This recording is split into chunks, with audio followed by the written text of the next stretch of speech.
안교 교과해설 방송을 시작하겠습니다. 벌써 2023년의 마지막 주가 되었습니다. 이번 주에 우리는 이제 하나님 선교의 끝이라는 제목으로 하나님 선교, 나의 선교라는 총 제목의 교과 공부를 마무리하게 됩니다. 하나님의 선교는 이 세상 역사의 끝날까지 계속될 것입니다. 하나님은 마지막까지 구원의 손길을 놓지 않을 것이기 때문이죠. 따라서 마지막 때에 일어날 사건들은 하나님 선교의 종결과 관련이 있을 것입니다. 우리는 이 세상 역사의 마지막 때에 대한 예언이 요한계시록에 기록되어 있는 것을 잘 알고 있죠. 따라서 우리는 요한계시록에 하나님 선교의 종결이 어떻게 이루어질 것인지에 대해서도 예언되어 있음을 예상할 수 있습니다. 이번 주에 우리는 바로 이 요한계시록에 나타난 예언 속에서 하나님 선교의 끝이 어떻게 성취될 것인지를 살펴보는 것입니다. 우리는 요한계시록의 예언 속에서 마지막 시대를 위해 예언된 세 천사의 기별이 있음을 알고 있습니다. 이 기별은 온 땅에 증언될 하나님의 마지막 기별이죠. 이 기별을 통해서 하나님께서는 마지막 시대의 백성들에게 위대한 선교의 계획을 또 세우셨음을 알게 되는 것입니다. 이 기별은 하나님의 남은 자손에 의해서 전해질 것이죠.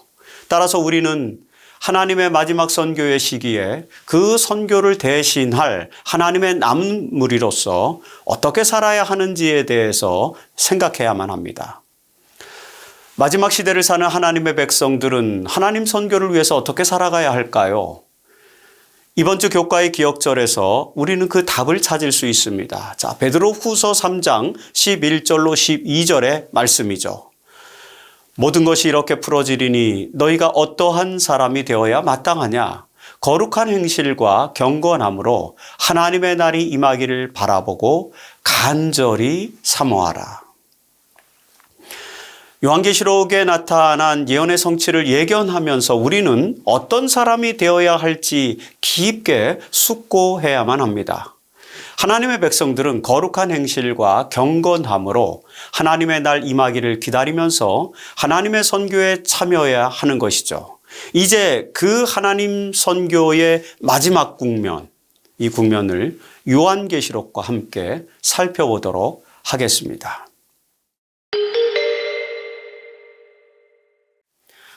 안교 교재의 저자는 요한계시록이 하나님의 선교에 초점을 맞추고 있다고 강조하고 있습니다. 일반적으로 예언의 책으로 알려진 이 요한의 계시록이 선교 모티프를 가지고 있다라고 이렇게 강조하려면 그 구체적인 모티프를 제시해야만 합니다. 그런데 여러분, 요한계시록의 서론에 해당하는 계시록 1장 1절로 7절에서 우리는 바로 그 하나님 선교의 모티프를 발견하게 되죠. 자, 먼저 계시록의 저자인 요한은 증인의 사명을 가진 자로 자신을 소개하고 있다는 것입니다. 계시록 1장 2절에서 요한은 하나님의 말씀과 예수 그리스도의 증거, 곧 자기가 본 것을 다 증언하였느니라고 이렇게 기록하죠. 여러분, 요한은요, 하나님의 말씀과 예수의 증거를 증언하는 자로 등장하고 있는 것입니다. 사실 그는 예수님의 12제자 중 한 사람으로서 가장 오랫동안 살아서 예수의 증거를 전해준 증언자였죠. 그가 그렇게 증인의 사명을 감당한 것은 바로 그가 하나님 선교를 수행한 인물이었음을 보여주는 것입니다. 우리는 선교가 곧 증인의 사명을 감당하는 것임을 잘 알고 있죠. 우리가 많이 보았던 사도행전 1장 8절에서요. 오직 성령이 너에게 임하시면 내 증인이 되리라고 이 하신 예수님의 말씀에서 우리는 증인 사명이 곧 선교 사명인 것을 잘 알고 있습니다. 요한은 자신이 예수의 증거를 증언한 증인이라는 사실을 기록함으로써 그의 사역이 선교 사역인 것을 이야기해 주고 있는 것입니다. 그래서 여러분, 우리는 요한계시록이 요한의 증언 사역을 기록한 책임을 알 수 있는 것이죠. 계시록 1장 19절에 보면요. 그러므로 내가 본 것과 요한이 본 것과 그리고 지금 있는 일과 장차 될 일을 기록하라는 이런 성령의 음성을 듣게 되지 않습니까? 요한은 이 성령의 음성에 따라서 요한계시록을 기록하였습니다. 그래서 요한계시록은요. 요한이 계시로 본 것, 다시 말해서 1세기 교회의 일들과 그리고 앞으로 미래에 성취될 일들을 기록한 책이라는 것입니다. 요한은 계시를 통해서 이런 것들을 기록하였던 것이죠. 여기서 요한이 자기가 본 것들을 기록하는 행위, 이것도 역시 증인의 사명을 감당하는 것 아닙니까? 그래서 요한은 증인 사명을 요한계시록에 기록하면서 이 요한계시록에서 성경 모티브가 등장한다는 것입니다. 자, 요한은 요한계시록을 기록한 이후에 곧바로 요한복음을 기록했는데요. 그 요한복음을 기록함으로써 하나님의 말씀과 예수의 증거들을 증언하는 자가 되었던 것입니다. 그의 증언으로 인해서 하나님의 구속의 섭리가 드러났고요. 그리고 많은 사람들이 그리스도의 속죄로 인해 구원을 받게 되었습니다. 이처럼 요한계시록은 요한의 증인 사명을 분명하게 드러내주고 있다는 것입니다. 그래서 여러분, 계시록은 하나님 선교 모티프를 가지고 있다라고 우리가 이해할 수 있는 것이죠. 특별히 요한계시록에 나타난 하나님 선교의 메시지는 미래에 대한 예언으로까지 확장되는 것입니다. 우리는 계시록 1장 5절로 7절에서 계시록에 나타난 하나님의 선교의 메시지를 파악할 수 있습니다. 자, 그것은 첫째, 그리스도의 피로 우리를 죄에서 해방시키셨다는 것이죠. 이 5절에 나타납니다. 5절에 보면요, 그리스도의 피로 우리 죄에서 우리를 해방하시고라고 기록하고 있지 않습니까? 하나님의 구속의 계획과 속죄의 사역으로 우리가 죄로부터 구원받았다는 사실은 하나님 선교의 핵심 메시지가 된다는 사실을 우리는 잘 알고 있는 것입니다. 그리고 둘째, 우리를 하나님 나라와 제사장으로 삼으셨다는 것이죠. 이것이 6절에 나옵니다. 6절에 보면 그의 아버지 하나님을 위하여 우리를 나라와 제사장으로 삼으신 그에게 영광과 능력이 세세토록 있기를 원하노라는 기록을 읽을 수 있습니다. 여러분이 잘 아시는 베드로전서 2장 9절에 나타나는 것처럼 구원받은 우리는요, 택하신 족속이요, 왕같은 제사장들이요, 거룩한 나라요, 그의 소유가 된 백성이 되었습니다. 바로 이런 선언이 하나님 선교의 핵심 기별이 된다는 것, 우리는 두 번째로 알게 되는 것입니다. 그리고 셋째, 그리스도께서 다시 오신다는 기별이 또 마지막 시대의 선교의 기별이라는 거죠. 자, 7절에 보니까 볼지어다 그가 구름을 타고 오시리라 각 사람의 눈이 그를 보겠고라고 이렇게 기록합니다. 하나님 선교의 궁극적 메시지 중에 하나가 바로 예수께서 재림하신다는 약속의 말씀 아닙니까? 계시록은 그 예수 재림에 대한 예언이 하나님 선교의 주요 메시지가 된다는 사실을 기록함으로써 이 책에 하나님의 선교의 메시지가 또 담겨 있음을 또 알게 해주는 것입니다. 이처럼 요한의 계시록은 그 서론에서부터 하나님 선교 모티프를 드러내고 있는 것입니다. 우리는 그래서 이 요한계시록에서 하나님 선교의 마지막 메시지에 대한 예언을 이제 읽을 수 있게 된다는 것입니다. 그것이 뭡니까? 바로 세 천사의 기별로 알려진 기별이죠. 자, 계시록은 선과 악의 대쟁투의 계시를 생생하게 보여주고 있습니다. 특별히 그 대쟁투의 내용은 계시록 12장부터 14장에 나타나 있는데요. 이것을 역사주의적 예언 형태로 우리는 읽을 수 있습니다. 특별히 우리는 요한계시록 12장 17절에서 그 대쟁투의 마지막 국면에 대한 예언을 읽게 되는데요. 거기에는 선과 악을 대표하는 세력으로서 여자의 남은 자손과 용의 세력이 등장하죠. 그리고 여러분, 그 다음 장 계시록 13장에서는요. 그 용의 대리자들이 누구인지가 예언되어 있고요. 그리고 계시록 14장에서는 그 여자의 남은 자손의 정체가 누구인지가 등장하는 것입니다.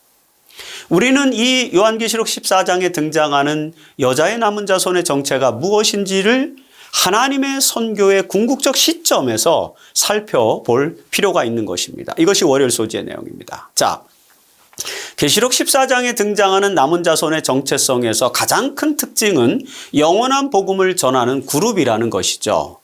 계시록 14장 6절에 보니까 또 보니 다른 천사가 공중에 날아가는데 땅에 거하는 자들 곧 모든 민족과 종족과 방언과 백성에게 전할 영원한 복음을 가졌더라. 이렇게 기록하죠. 마지막 시대의 용과 더불어 싸우기 위해 준비된 여자의 남은 자손, 곧 하나님의 사자들은 모든 민족에게 전할 영원한 복음을 가진 사람들이라는 것입니다. 여러분, 여기서 백성에게 전할 영원한 복음이라는 이 표현에서 사실 우리는 매우 강력한 선교 모티프를 발견하게 되는 것입니다. 마지막 시대에 하나님의 남은 자손이 전할 선교의 기별은요, 여러분, 영원한 복음인 것입니다. 사실 이것은 창세기 3장 15절에서부터 시작되어서 계시록에 이르기까지 어린 양 되신 예수 그리스도로 인해 얻게 된 구원의 복음, 바로 그것이죠. 바울은요, 로마서 1장 16절에서 이 복음은 모든 믿는 자에게 구원을 주시는 하나님의 능력이 됨이라고 이렇게 설명하지 않습니까? 하나님의 백성들은 마지막 시대에 모든 믿는 자에게 구원을 주시는 능력이 되는 영원한 복음을 전하게 될 것입니다. 그들이 그 복음을 전해야만 이 세상의 역사가 맞춰지게 된다는 것이죠. 그렇다면 여러분, 그들이 전한 복음의 기별의 핵심 내용은 무엇일까요? 사실 그것은 크게 세 가지로 나타납니다. 그래서 세 천사의 기별이죠. 자, 첫째는요, 심판하실 시간이 이르렀으니 창조주 하나님께 경배하라는 것입니다. 계시록 14장 7절에서 첫째 천사는 하나님을 두려워하며 그에게 영광을 돌리라. 이는 그의 심판의 시간이 이르렀음이니 하늘과 땅과 바다와 물들의 근원을 만드신 이를 경배하라고 기별을 전하죠. 이 첫째 천사의 기별은 심판의 때가 이르렀을 때 창조주 하나님을 경배하는 신앙을 높여야 된다는 그런 기별입니다. 그리고 둘째는요, 바벨론이 무너졌다는 기별이죠. 자, 계시록 14장 8절에서 무너졌도다 큰 성 바벨론이요 모든 나라에게 그의 음행으로 말미암아 진노의 포도주를 먹이던 자로다라는 기별이 등장하는 것입니다. 자, 여기서 바벨론은 하나님을 대적하는 세력이죠. 그리고 진노의 포도주라는 것은 왜곡되고 오류가 섞인 가르침을 말하는 것입니다. 그래서 이 기별은 왜곡된 오류에서 나와서 하나님의 참된 진리 가운데서 살아야 한다는 그런 가르침인 것입니다. 그리고 셋째 천사, 셋째는요, 짐승의 표를 받지 말라는 기별이죠. 계시록 14장 9절로 10절에 만일 누구든지 짐승과 그의 우상에게 경배하고 이마에나 손에 표를 받으면 그도 하나님의 진노의 포도주를 마시리니 라는 기별이 있습니다. 이 셋째 천사의 기별은 짐승의 우상이 아니라 참된 하나님을 경배해야 하며 그래야만 하나님의 이름을 새긴 자들로 인침을 받게 된다는 것이죠. 여러분, 이 세 가지 기별은 마지막 때에 온 세상에 전파될 것인데요. 바로 그 기별을 전파하는 자들이 성도, 즉 하나님의 남은 자손이 될 것이라는 것입니다. 이런 강력한 기별 속에서 우리는 계시록이 하나님 선교의 마지막 국면을 예언해주고 있다는 사실을 확인할 수 있게 되는 것입니다. 그렇다면 이 세 천사의 기별을 전하는 성도는 어떤 특징을 가진 존재들인가요? 네, 계시록 14장 12절에 보면 그들 성도들은 하나님의 계명과 예수에 대한 믿음을 지키는 자니라고 묘사하고 있습니다. 이와 더불어서 우리가 잘 아는 계시록 12장 17절에 이 여자의 남은 자손은 하나님의 계명을 지키며 예수의 증거를 가진 자들로 또 표현되고 있죠. 자, 이런 내용들의 기초에서 재림교회는 이 세 천사의 기별을 전파하는 그룹 사람들이 바로 재림교인임을 확신하는 것입니다. 따라서 우리는 세 천사의 기별을 전하는 마지막 시대의 성도들로서 하나님의 계명과 예수에 대한 믿음을 가지고 그 다음에 성령의 은사의 기초에서 예수를 증언하는 선지자적 사명을 가진 그룹에 속해 있다라고 하는 사실을 절대로 잊지 말아야 하는 것입니다. 우리가 여자의 남은 자손 곧 하나님의 성도인 것은요, 우리에게 모든 민족을 향한 영원한 복음 곧 세 천사의 기별이 우리에게 주어졌기 때문이다. 이런 것을 생각하면서 하나님의 마지막 선교 사명에 기꺼이 동참하는 우리 모두가 되어야 할 것입니다. 월요일 소지에서 다룬 세 천사의 기별에서 우리가 주목해야 할 한 가지 요소가 있습니다. 그것은 그 기별이 마지막 시대에 주어질 영원한 복음이지만 그 복음에는요, 심판의 기별이 포함되어 있다는 것입니다. 따라서 심판이 포함된 이 영원한 복음은 사람들에게 마지막 선택의 기회를 제공해 준다는 점에서 마지막 위기의 상황이 내포되어 있다고도 볼 수 있는 것입니다. 자, 그렇다면 그 마지막 시대에 나타날 선택의 위기는 무엇일까요? 먼저 하나님 선교의 대상은 모든 인류이기 때문에 모든 사람들이 선택의 기회를 가지게 된다는 것입니다. 우리는 마태복음 28장 19절로 20절에 나타난 그리스도의 대사명에서 하나님의 선교의 대상이 모든 민족임을 알게 됩니다. 그러므로 너희는 가서 모든 민족을 제자로 삼아 내가 너희에게 분부한 모든 것을 가르쳐 지키게 하라고 말씀하고 있죠. 자, 골로새서 1장 23절에서도요, 바울은 이 복음은 천하 만민에게 전파된 바요. 나 바울은 이 복음의 일꾼이 되었노라고 이렇게 고백하죠. 하나님의 복음은 모든 민족에게 전파되어 그들을 구원하기 위한 하나님 선교가 이루어질 것입니다. 그리고 이 사명은 마지막 시기에 마지막 국면으로 제시될 것인데요. 그것이 바로 새 천사의 기별이라는 것이죠. 그래서 계시록 14장 6절에서 이 천사는 모든 민족과 종족과 방언과 백성에게 전할 영원한 복음을 가졌다고 예언하는 것입니다. 자, 이처럼 하나님의 선교는 모든 민족을 대상으로 하고 있는 것입니다. 따라서 이 땅에 살고 있는 모든 사람들은요, 다 이 영원한 복음을 듣고 그리고 선택을 해야만 하는 것이죠. 여러분, 이 마지막 선택의 시기에 사람들은 두 부류로 나눠지게 될 것입니다. 첫째 부류는요, 용으로 상징된 사탄의 권세에 복종하는 사람들입니다. 그래서 계시록 13장 7절에는요, 이 악의 세력이 사탄으로부터 권세를 받아서 성도들과 더불어 싸워 이기게 되고 각 족속과 백성과 방언과 나라를 다스리는 권세를 받았다고 기록하는 것입니다. 이들은요, 계시록 13장 8절에 보면은요, 짐승에게 경배하게 되고요. 그 다음에 계시록 13장 16절에 보면은 이마에 짐승의 표를 또 받게 되는 것입니다. 이 부류의 사람들은 정치적으로 그리고 종교적으로 사탄의 권세에 복종하게 되는 것입니다. 여러분, 사탄의 권세에 복종한다는 것은 결국에는 죄와 사망의 법칙에 따라 사는 것을 말하는 것이죠. 그래서 계시록 17장 2절에 보면 이들은 큰 음녀가 받을 심판을 받게 되는 것입니다. 그 이유가 뭐예요? 네, 땅에 사는 자들도 그 음행의 포도주에 취하였기 때문이다 라고 이렇게 설명하는 것입니다. 사탄의 권세에 복종하여 짐승의 표를 받은 사람들은 음행의 포도주에 취하여서 죄의 법칙 가운데서 살아가게 된다는 것입니다. 이에 비해서 둘째 부류의 사람들은 하나님의 인을 받고 믿음을 지키는 사람들로 나타나죠. 자, 계시록 14장 1절에 보니까 그들의 이마에는 어린 양의 이름과 아버지의 이름을 쓴 것이 있었고요. 그리고 4절과 5절에 보면은요, 하나님과 어린 양에게 속한 자들이니 그 입에 거짓말이 없고 흠이 없는 자들이었다라고 묘사되고 있습니다. 이들은요, 계시록 14장 8절에 왜 바벨론의 진노의 포도주를 먹지 않았다고 표현되고 있고요. 그리고 계시록 14장 9절에는 하나님의 인을 받았다고 표현되고 있습니다. 그리고 저 유명한 계시록 14장 12절에는 하나님의 계명과 예수에 대한 믿음을 지키는 성도가 되었다라고 묘사하고 있는 것이죠. 자, 이 두 부류의 사람들을 구분하는 표식은 여기에서는요, 짐승의 표와 하나님의 인이죠.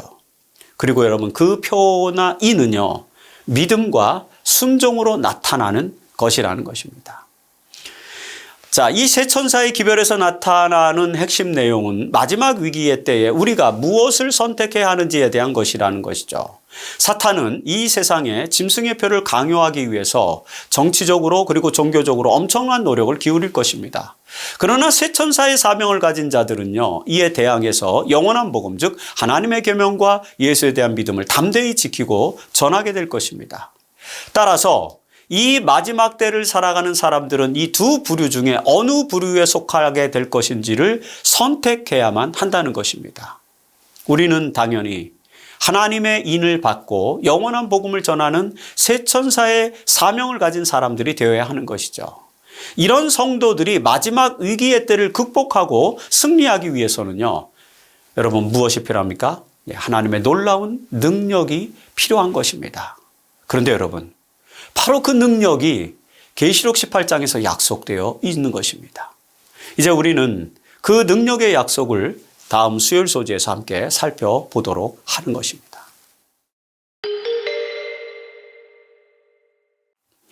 자, 계시록 18장에서 우리는 마지막 시대의 영원한 복음을 전하는 하나님 선교가 궁극적으로 어떻게 될 것인지에 대한 예언을 확인할 수 있습니다. 마지막 시대에 사탄으로부터 권세를 받은 용과 그의 세력들이 짐승의 표를 강요하고 진노의 포도주를 먹이면서 막강한 능력을 드러내는 것처럼 보이지만 여러분, 사실상 그 쟁투는 여자의 남은 자손, 즉 새 천사로 상징된 하나님의 백성들이 승리하게 될 것이 예언되어 있다는 것입니다. 여러분, 이런 예언을 선교적인 관점에서 보았을 때에 모든 민족에게 영원한 복음을 전하는 천사들의 활동의, 선교 활동의 궁극적 결과를 우리는 예언에서 살펴보게 되는 것입니다. 자, 어떻게 예언되어 있을까요? 계시록 18장에서 우리는 그 천사가 큰 권세를 가지고 세상에서 승리하는 예언을 읽게 됩니다. 자, 계시록 18장 1절에 2일 후에 다른 천사가 하늘에서 내려오는 것을 보니 큰 권세를 가졌는데 그의 영광으로 온 땅이 환하여지더라고 기록되어 있죠. 이 힘센 천사는 바벨론이 무너졌다는 기별을 다시 한번 강조하면서 계시록 18장 4절에 보면 내 백성아 거기서 나와 그의 죄에 참여하지 말고 그가 받은 재앙들을 받지 말라고 이렇게 외칩니다. 자, 이 힘센 천사의 기별은요, 셋째 천사의 기별에 힘을 실어주는 기별로 해석되고 있습니다. 그래서 엘렌 화이트는 초기 문집 277페이지에서 이렇게 기록한 것입니다. 나는 다른 힘센 천사가 명령을 받고 셋째 천사와 연합하여 그의 기별에 능력과 힘을 주기 위하여 지상으로 내려오는 것을 보았다라고 이렇게 기록하고 있죠. 자, 이 힘센 천사는 성도들이 셋째 천사의 기별을 담대하게 전파하고 그 다음에 늦은 비의 역사를 성취하여 하나님의 백성들이 시련의 때에 서게 하기 위해서 성도들과 연합하게 될 것이라고 이렇게 강조하고 있는 것입니다. 계시록 18장에서 이 힘센 천사는 바벨론의 멸망과 성도들의 승리를 보증하고 있습니다. 우리는 마지막 시대에 힘센 천사가 셋째 천사와 연합하게 됨으로써 하나님의 선교가 성공하게 된다는 사실을 이 계시록 18장의 예언을 통해서 확신하게 되는 것입니다. 이런 힘센 천사의 예언에서 우리가 주목해야 할 것은요, 바로 하나님의 선교, 즉 나의 선교, 이런 것들은 하나님의 계획과 섭리에 의해서 궁극적으로 성공하게 될 것이라는 점입니다. 고린도전서 3장 6절에서 바울은 말하기를 나는 심었고 아볼로는 물을 주었으되 오직 하나님께서 자라나게 하셨나니라는 권면이 있지 않습니까? 자, 바울이나 아볼로와 같은 이 하나님의 백성들은 하나님의 기별을 전하고 사람들로 하여금 그 기별을 듣게 하는 사역을 감당하게 됩니다. 새 천사가 마지막 시대에 전하는 기별도 그렇게 하나님의 백성들에 의해서 전파되는 마지막 사명이죠. 그러나 여러분, 그 모든 사명의 궁극적 결론, 이것은 하나님에 의해서 결실로 맺어지게 된다는 것입니다. 빌립보서 1장 11절에서 바울은요, 예수 그리스도로 말미암아 의의 열매가 가득하여 하나님의 영광과 찬송이 되기를 원하노라고 이렇게 권면하죠. 이처럼 마지막 시대에 큰 외침의 천사로 인해서 셋째 천사의 기별이 힘을 얻고 하나님의 선교의 결실을 맺게 되는 것은요, 모두 다 하나님께서 이루시는 사역임을 우리는 깨달아야 합니다. 그러나 여러분, 이런 결실을 맺기 위해서는 하나님의 능력뿐만 아니라 하나님의 백성들의 참여가 여전히 필요하다는 것입니다. 그래서 우리는 새 천사가 되어야 하고요, 이 힘센 천사의 사명을 감당해야만 하는 것입니다. 자, 그렇게 하려면 어떻게 해야 할까요? 우리는 이 마지막 큰 외침의 천사에 참여하기 위해서 순결한 하나님의 백성들이 되어야 한다는 것입니다. 고린도후서 11장 2절에서 내가 너희를 정결한 처녀로 한 남편인 그리스도께 드리려고 중매함이로다라고 이렇게 기록하죠. 우리는 그리스도와 연합하기 위해서 정결한 처녀가 되어야 하는 것입니다. 그리고 요한복음 16장 13절에서 진리의 성령이 오시면 그가 너희를 모든 진리 가운데로 인도하리니 라고 이렇게 말씀한 것처럼 성령을 따라서 또 진리 가운데서 우리는 생활해야 하는 것입니다. 아울러 요한일서 1장 9절에 나타나는 것처럼요, 우리 죄를 자백하면 그는 미쁘시고 의로우사 우리 죄를 사하시며 라는 말씀이 있는데요, 이런 말씀에 충실해서 우리는 죄를 자복하고 믿어온 삶을 살아야 한다는 것입니다. 아울러 계시록 19장 8절에 그에게 빛나고 깨끗한 세마포 옷을 입도록 허락하셨으니 이 세마포 옷은 성도들의 옳은 행실이다 라고 이렇게 말씀한 것처럼요, 우리는 옳은 행실로 또 옷 입어야 하는 것입니다. 이처럼 우리는 그리스도의 정결한 신부로서 죄를 자백하고 진리의 성령 안에서 진리를 추구하는 삶을 살아야 하며 옳은 행실로 하나님의 백성들이 되어야 한다는 것입니다. 우리가 이런 사람으로 준비되면요, 우리는 하나님의 능력에 참여하여 이 땅에서의 하나님 선교를 성공시킬 수 있을 것입니다. 하나님께서는 계시록 18장에서 큰 외침의 천사의 사명을 통해서 우리에게 선교적 성공을 약속해 주셨음을 우리는 믿어야 하며 그 큰 외침의 천사의 사명이 전개되도록 날마다 기도해야 할 것입니다.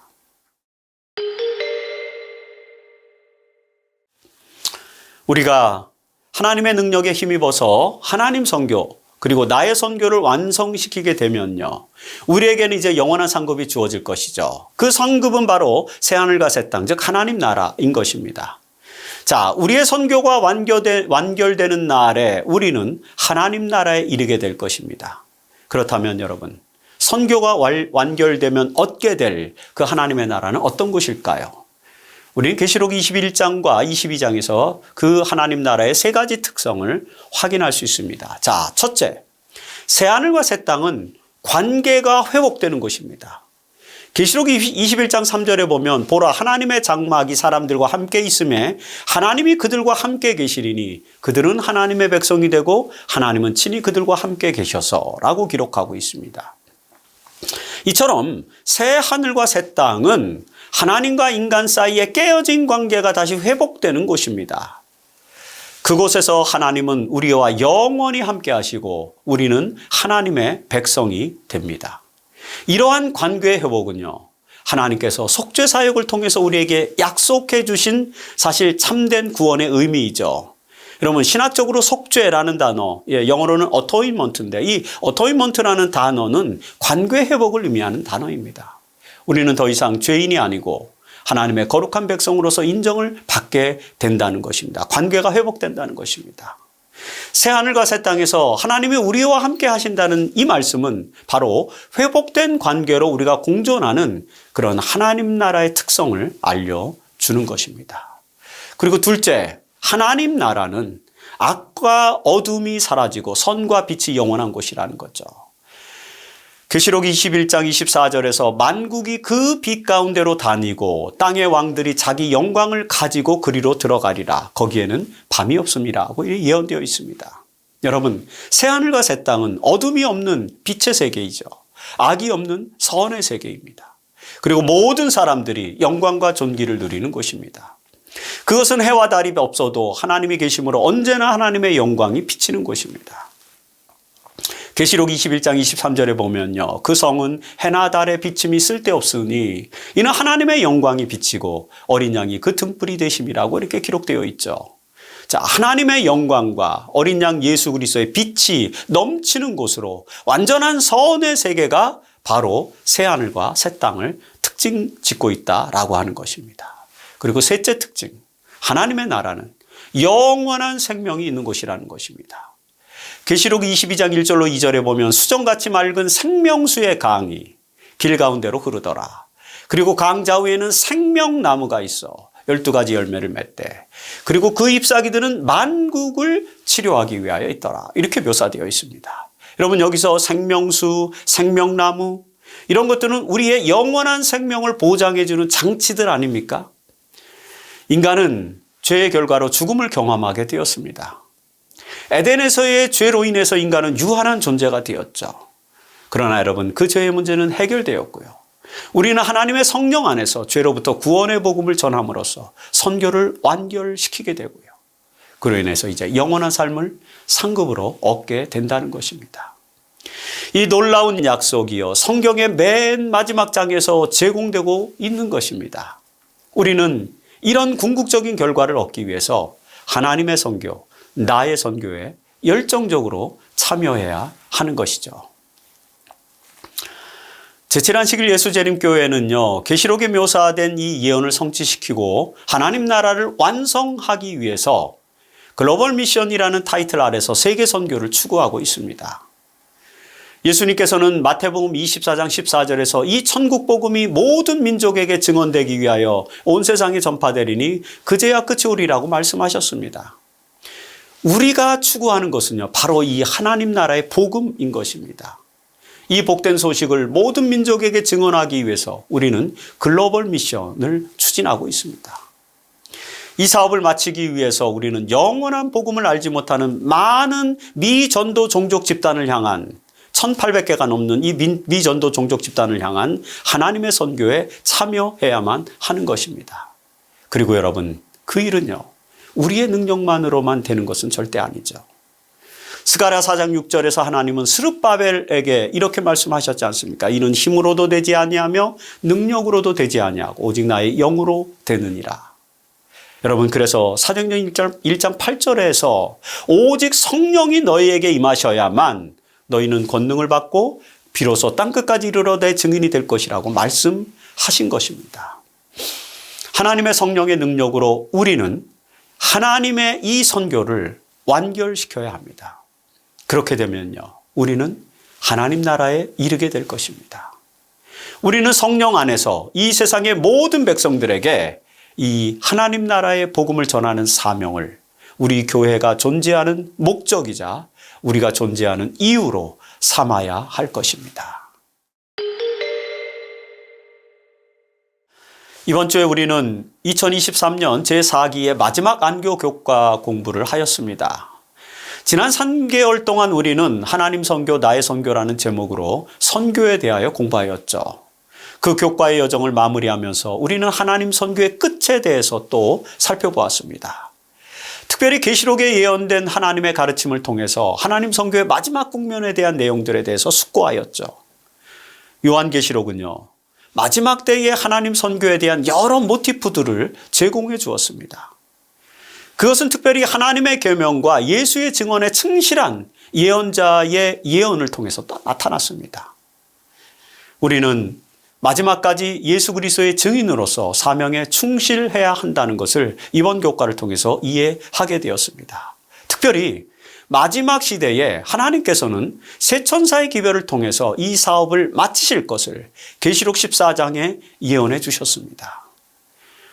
그 예언에 나타난 새 천사가 바로 마지막 시대의 남은 자손들, 즉 우리임을 다시 한번 생각해 보았습니다. 이 마지막 시대의 성도들에게는 여러 위기가 있을 것이죠. 그럼에도 불구하고 우리는 신실한 하나님의 백성이 되어 성령 안에서 이 마지막 시대의 선교 사명을 성공시켜야 하는데요. 하나님께서는 계시록 18장의 큰 외침의 천사에 대한 예언을 통해서 그 선교가 성공할 것을 예언해 주셨습니다. 그래서 우리가 그 선교를 완결시켜야만 이제 하나님의 나라가 도래할 것입니다. 우리는 이 역사의 궁극적인 목적을 실현하기 위해서 성령 안에서 옳은 행실을 통해 순결한 그리스도의 신부가 되어야 할 것이라는 것을 배웠습니다. 그렇게 해야만 하나님께서 계획하시고 추진하시는 하나님의 선교가 완결될 것이기 때문이라는 것입니다. 엘렌 화이트는 1907년에 기록한 편지 390페이지에서 이제 편지 390페이지에 보면 이런 호소의 말씀이 있습니다. 나는 우리 믿음의 근거에 대해 알지 못하는 사람들을 위해서 많은 일꾼들이 일하는 것을 보기를 원한다. 많은 사람들이 새 천사의 기별을 듣고 큰 빛을 받았으므로 이제 그들은 이 기별을 전 세계 곳곳에 선포해야 한다. 나는 내게 맡겨진 일을 잘 감당하고 다른 이들이 진리의 빛을 전하는 길을 여는 것에도 기여하고 싶다. 주님께서 우리가 갑옷을 입도록 도와주시기를 바란다. 신자들은 세상에 마지막 경고를 전하는 이 엄숙한 일에 연합해야만 한다. 여러분, 화이트님께서 116년 전에 기록한 이 편지에서 간절하게 호소하고 있는 것처럼요, 우리는 새 천사의 기별을 전 세계 곳곳에 선포하는 사명에 충실해야 할 것입니다. 많은 사람들에게 진리의 빛을 전하는 길을 여는 것이 바로 우리의 사역이 되어야 합니다. 물론 여러분, 하나님께서는 우리에게 능력을 주실 것입니다. 우리는 그 능력에 힘입어 하나님의 마지막 경고의 기별을 전하는 큰 외침의 천사들이 되어야 할 것입니다. 오직 성령이 우리에게 임하시면 우리는 하나님의 증인이 될 수 있습니다. 우리 모두 그 성령 안에서 충성스러운 하나님의 증인들이 되기를 결심하는 2023년의 마지막 한 주가 되기를 간절히 바랍니다.